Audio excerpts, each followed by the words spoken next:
I want you to imagine, just for a moment, a highly functioning society where your job, your respect in the community, and your entire social standing have absolutely nothing to do with who your parents are. Right. But rather, it is entirely based on your own inherent aptitude and your hard work. Which, see, that sounds like a very modern utopian ideal, actually. Exactly, like the ultimate meritocracy that every modern democracy and HR department is still desperately striving for today. I mean, it is the kind of thing we discuss in corporate boardrooms, trying to figure out how to evaluate people strictly on their skills and not their background. Right, but here's where it gets really interesting, because this is not a modern concept at all. Today's deep dive is taking us way back thousands of years, actually to uncover a societal blueprint that has been, quite frankly, fundamentally misunderstood. Yeah, we are unpacking a rather brilliant argument today that says ancient India actually designed exactly this kind of meritocracy. And we are anchoring this exploration in a very insightful editorial. It is from the July 2026 edition of the eMagazine PreSense. Yes, the piece is titled Guṇa and Karma, Not Lineage. Ancient Scriptures Reject Birth-Based Hierarchy. Which is such a powerful title. And, before we get into the weeds of these ancient texts, which are just fascinating, by the way, we should probably give you a bit of context on where this research is coming from, because the source itself has quite a story. It actually has a beautiful backstory. So PreSense is an e-magazine that was launched back in March 2006. Yeah. And it was started on the specific suggestion of our beloved former president, Dr. APJ Abdul Kalam. Oh, wow. Yes. He had this vision of promoting positive journalism. And impressively, to this very day, it runs as a monthly publication with 0 advertisements. That is rare today. Very rare. It relies entirely on the voluntary support of eminent people, and it focuses exclusively on positive, constructive content. It really is a phenomenal initiative. The eMagazine was started by Prime Point Srinivasan, who serves as the managing editor. And this specific editorial we are diving into is co-authored by him and the joint managing editor, Ramesh Sundaram. And it is published by the Prime Point Foundation, which has been around for 26 years now. They associate with highly eminent figures across various fields to push these kinds of thoughtful discussions forward. So basically, keeping that spirit of positive inquiry in mind, the core mission for our deep dive today is to explore Srinivasan and Sundaram's central argument. It is. They are putting forth the case that India's ancient Varnasrama Dharma has been severely and perhaps even fragilely misinterpreted over the centuries. Yeah. We are going to look past all that superficial, peripheral noise we usually hear and really examine the original, highly meritocratic, ancient Indian framework. To see if it actually based society strictly on character and contribution rather than just the accident of birth. So to really understand how the system was originally designed, we have to go back to the earliest blueprint, right? We are talking about the Rig Veda. Yes, specifically a hymn called the Purusha Suktam, which was composed thousands of years ago. The authors of the editorial point us to verses 11 and 12. And these verses use this fascinating holistic metaphor of a cosmic being, the Purusha, as a scientific anatomical metaphor to describe how a functional society operates. Okay, let's unpack this. Because it uses an anatomical metaphor, right? Like comparing society to a human body. Exactly. The verses describe society as a single living organism, divided into 4 vital functional roles. First, you have the mouth, representing the brahmanas. Which would be the intellectuals, right? Yes, the intellectuals, the teachers, the philosophers, and the spiritual guides.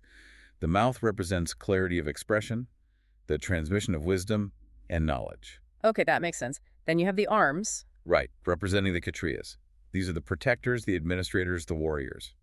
Naturally, arms represent strength, defense, and the physical ability to preserve order in society. Moving down the body, you have the thighs. Yes, representing the Vaishyas. These are your wealth creators, the agriculturists, the merchants. If you think about the human body, the thighs support the entire torso. They facilitate movement. So in society, this group carries the economic weight and drives prosperity. Absolutely. And finally, you have the feet, representing the Shudras. These were the skilled foundation builders, the artisans, the craftsmen, and the essential service providers. Now, wait a minute. Let me just pause you right there, because this is the exact point where modern critics usually raise a massive red flag. I know exactly what you're going to say. Right. If I am playing the devil's advocate here, doesn't comparing a group of people to the feet automatically imply that they are at the bottom? I mean, in today's parlance, if you say someone is the feet, it implies they are trampled on or somehow inferior to the head or the arms. Doesn't that sound inherently unequal? See, that is the most common modern objection, but it completely misses the cultural and spiritual context of ancient Farad. You have to think about the Indian tradition. Are the feet ever considered inferior or dirty in a spiritual sense? No. Not at all. In fact, they are revered as the most sacred foundation. Oh, that is actually a very profound point, because we touch the lotus feet of gods in temples when we pray. Exactly. And when we meet our elders, younger people naturally bend down to touch their feet to seek blessings. Yeah, that is so true. The feet carry the entire weight of the human body. Without strong feet, the entire organism just collapses. The editorial makes this very clear, just as no sensible human being considers their own feet inferior to their hands or their mouth, because every single organ is absolutely essential for survival. Right. In the same way, no functional class in this ancient society was considered superior or inferior. It is almost like a modern corporate supply chain, if you think about it. If the logistics team or the factory floor stops working, the CEO sitting up in the boardroom can't do a single thing. The whole company crashes. That is a brilliant way to frame it. So it was never meant to be a vertical pyramid where someone is sitting on top oppressing the people at the bottom. It was a horizontal model. Yes, a circle of mutual interdependence. The foundational workforce provided the very stability that allowed the teachers to teach and the protectors to protect. The term Shudra originally referred to the essential workforce whose skilled labor sustained civilized life. It carried no connotation of low status at all. Absolutely none. All four groups were equal in dignity, carrying out their chosen professions with mutual respect. So the anatomy makes total sense. But here is where my mind goes immediately. What happens if the son of a thigh, say, a merchant wants to be a head, a teacher? Oh, okay. Are you just locked into your father's job? Because if your role was handed to you the moment you were born, that completely defeats the whole idea of meritocracy. And that is precisely where the historical texts scream a resounding no to birth-based assignment. The strongest proof of this comes from the Bhagavad Gita, compiled around 4,500 years ago. What does the Gita say about it? Prime Point Srinivasan highlights chapter 4, verse 13. Here, Lord Krishna explicitly states how this fourfold system was created, and he anchors it to two very specific, deeply personal parameters, Guṇa and Karma. Guṇa and Karma. Not lineage. Not who your parents are. Correct. Let's break those down because they are crucial to understand. Guṇa refers to a person's inherent psychological aptitude, their temperament, basically their natural internal wiring. What are you naturally inclined to be good at? Right. And karma refers to your chosen professional actions, your outward conduct, what you actually do with your life. Lord Krishna says the system is based entirely on how these internal qualities and external actions align. You know what I find so striking here? It is the glaring omission in that verse. The word Janma, which means birth, is completely absent. Completely absent. Your place in society wasn't dictated by the delivery room you were born in. It was determined by what you were naturally good at and how much effort you put in. Exactly. Today, we respect a chartered accountant for their financial brilliance, and we respect a surgeon for their medical skills. We don't say the surgeon is inherently a superior human being to the accountant. They just have complementary skills based on their Guṇa and Karma. Yes. Ancient India had this exact same professional respect. They did. And, this meritocratic philosophy wasn't just confined to the Sanskrit texts in the north. If we look south, roughly 2,000 years ago, the great Tamil poet-philosopher Thirukkural reaffirmed this exact same egalitarian principle. In the Thirukkural, right? Yes, in his masterpiece, the Thirukkural, specifically Kural number 972. I actually have the translation right here. It says, all living beings are equal by birth. Distinctions arise only through the differing qualities of their actions. Just think about the weight of that statement being made 2,000 years ago. Thirukkural is explicitly rejecting any form of birth-based hierarchy. He is asserting that every single individual enters this world with identical moral worth. Right. If you want to attain distinction or greatness in society, it's not something you simply inherit like property from your father. It is something you have to earn solely through your integrity, your character, and the excellence you demonstrate in your work. For you listening, just take a second to consider how advanced that is. We are still arguing about equal opportunities today, and here is a 2,000-year-old text celebrating universal equality purely based on character. It is incredible. But I have to push back a little here. Sure. Theory is great. It is very easy to write lofty, noble ideals in a philosophical book. Did ancient India actually walk the talk? Was anyone actually practicing this Meritocracy? See, when you look at the historical record, the proof is actually stunning. Because if Sanatana Dharma was truly a rigid, discriminatory system based on birth privilege from the very beginning, then its most sacred, universally revered figures would logically all come from elite priestly lineages. That makes sense. But they do not. The editorial provides stunning historical proof that the most revered figures came from entirely ordinary, non-privileged backgrounds. Let's look at the sages, starting with Maharishi Vyasa. This is the man who organized and compiled the 4 Vedas. He authored the Mahabharata. He is essentially the grand architect of India's spiritual heritage. And yet, he was not born into an elite priestly household. His mother was a fisherwoman. A fisherwoman. Mm. And yet, because of his monumental intellect, his Guṇa, and his extraordinary unmatched contribution, his Karma, he was elevated by society to the status of Mahaguru, Right. the guru of gurus. Today, the entire nation of India celebrates Guru Purnima specifically in his honor. When people bow to him, they aren't caring about his lineage, they are worshiping his wisdom.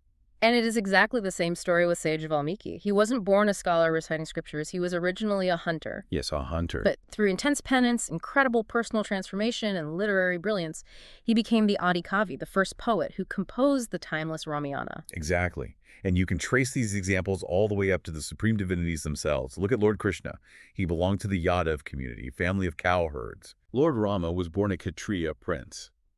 Yet both are universally worshipped as supreme avatars across all strata of society. Yeah. People don't adore them because of the families they were born into. They worship them for their divine consciousness and their service to humanity. It really is a beautiful tradition of honoring character over birth, and you see this continuing into the saintly traditions as well, particularly in Tamil Nadu. The editorial mentions the 63 Nayanmars, the Shaivite saints, and the 12 Azhwars. Yes, the exalted Vaishnavite saints. And if you dive into their backgrounds, the vast majority of these deeply venerated saints came from entirely ordinary working-class families. Like weavers and potters. Exactly. They were weavers, hunters, potters, fishermen, and farmers. But if you walk into the grand, majestic Shiva and Vishnu temples today, their idols are sanctified and worshipped right inside the Sanctum Sanctorum. I think we also have to talk about Saint Ramanuja here. This is about 1,000 years ago. Oh, absolutely. He was a practical reformer who took these scriptural words about equality and actually turned them into socioeconomic action. He actively broke down birth-based barriers in temple administration, didn't he? He did. And we have to understand how massive a deal that was 1,000 years ago. He invited people from all communities, completely regardless of their lineage, to manage temple affairs. Wow. He even gave marginalized groups the title Thirukkural, which translates to people of divine lineage. That is so powerful. It was a socio-economic revolution. He forcefully demonstrated that human dignity depends entirely on devotion and character, completely rejecting hereditary discrimination. So if we pause here for a second, Srinivasan and Sundaram make a rock-solid case in their editorial. Ancient Bharat, in its purest scriptural form, never judged or marginalized anyone by the accident of their birth. Never. They bowed only to character, aptitude, and contribution. Okay, but this immediately begs the question. Exactly. If it was this incredibly fluid, meritocratic paradise where a hunter becomes the first poet, how did we devolve into the rigid, oppressive, hereditary caste system we see in the history books? See, it is a tragic historical distortion, and it really calcified with the British colonial administration. The editorial points out that the systematic weaponization of this system was heavily driven by a classic divide-and-rule strategy. Right, because before the British arrived, these were essentially fluid, professional, occupational guilds. Precisely. Identity was local and it was fluid. But you have to put yourself in the shoes of a British colonial magistrate.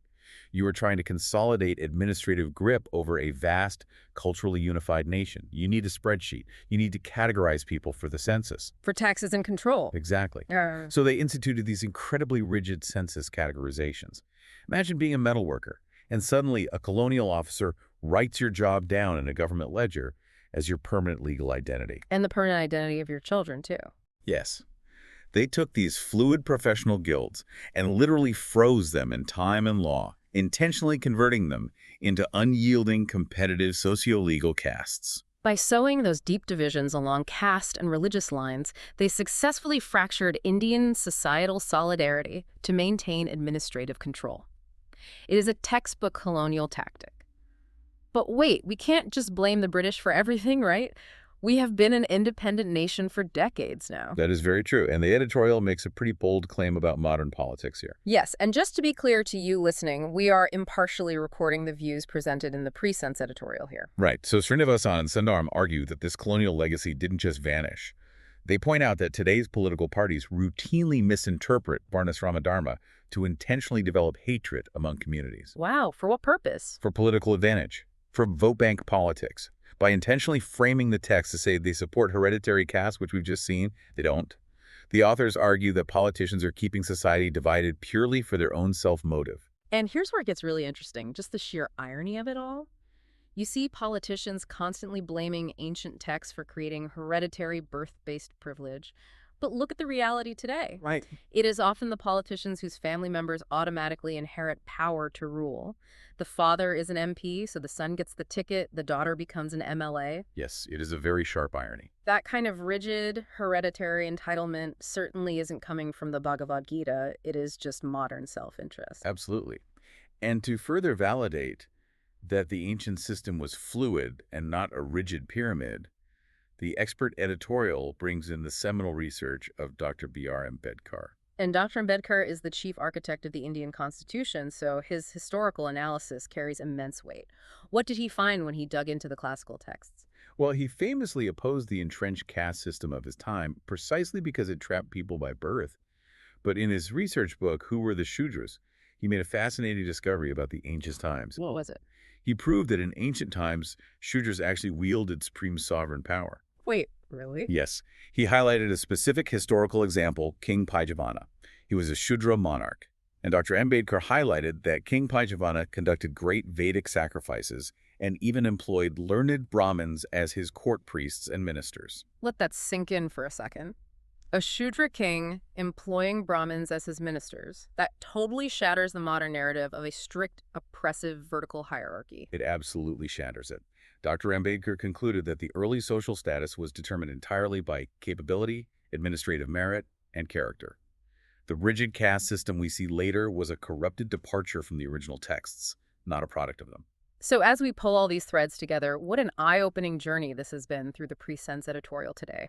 We have traveled from the anatomical metaphors of the Purusha Suktam in the Rig Veda to Lord Krishna's explicit definitions of Guṇa and Karma to the universal equality championed by Thirukkural. And we've seen the living, breathing proof of this meritocracy in towering historical figures like sage Valmiki and Maharishi Vyasa and the revolutionary actions of Saint Ramanuja. The consistent, undeniable thread running through all these foundational sources is a vision of a society defined by equal dignity.